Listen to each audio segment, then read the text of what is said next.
Hackers ரொம்ப love பண்ற place எதுன்னு தெரியுமா? Public wifi. இப்போ நீங்க பப்ளிக் வைஃபைல கனெக்ட் பண்ணி யூஸ் பண்றீங்க, சேஃப்னு நினைக்கிறீங்களா? உங்க டேட்டாஸ்லாம் 5 செகண்ட்ல டேட்டாலாம் லீக் ஆகலாம். ஓகேங்களா? இது எப்படி நடக்குது அப்படின்னு சொல்றேன். நீங்க பப்ளிக் வைஃபை கனெக்ட் பண்ணும் போது உங்க டிவைஸ் ஷேர்டு நெட்வொர்க்ல ஜாயின் ஆகுது.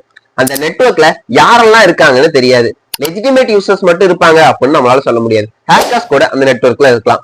ஹேக்கர் என்ன பண்ணுவான்னா சேம் வைஃபைல கனெக்ட் பண்ணுவான், நெட்வொர்க் டிராபிக்க மானிட்டர் பண்ணுவோம். பப்ளிக் வைஃபை பாத்தீங்க அப்படின்னா புவர் செக்யூரா தான் இருக்கும். என்கிரிப்ஷன் இல்லைன்னா டிராபிக் விசிபிள் ஆகலாம். ஓகேங்களா? பேசிக்கா ஹேக்கர் யூஸ் பண்ற டெக்னிக் பாத்தீங்க அப்படின்னா நெட்வொர்க்ல டிராவல் ஆகிற டேட்டா பாக்கெட்ஸை கேப்சர் பண்ணுவோம். இதே அன்செக்யூர் டிராபிக்னா அது ரீடபிள் தான். உங்க டிவைஸ் வெப்சைட் நடுவுல சைலண்டா இன்டர்செப்ட் பண்ணுவான். நீங்க நார்மல் பிரவுசிங்னு நினைப்பீங்க, பட் ஆல்ரெடி டேட்டா அவன்கிட்ட போயிட்டு இருக்கும். லாகின் பண்ண அப்புறம் செஷன் டோக்கனை கேப்சர் பண்ணுவான். அக்கௌண்ட் எடுக்க கூட சான்ஸ் இருக்கு. ஓகேங்களா?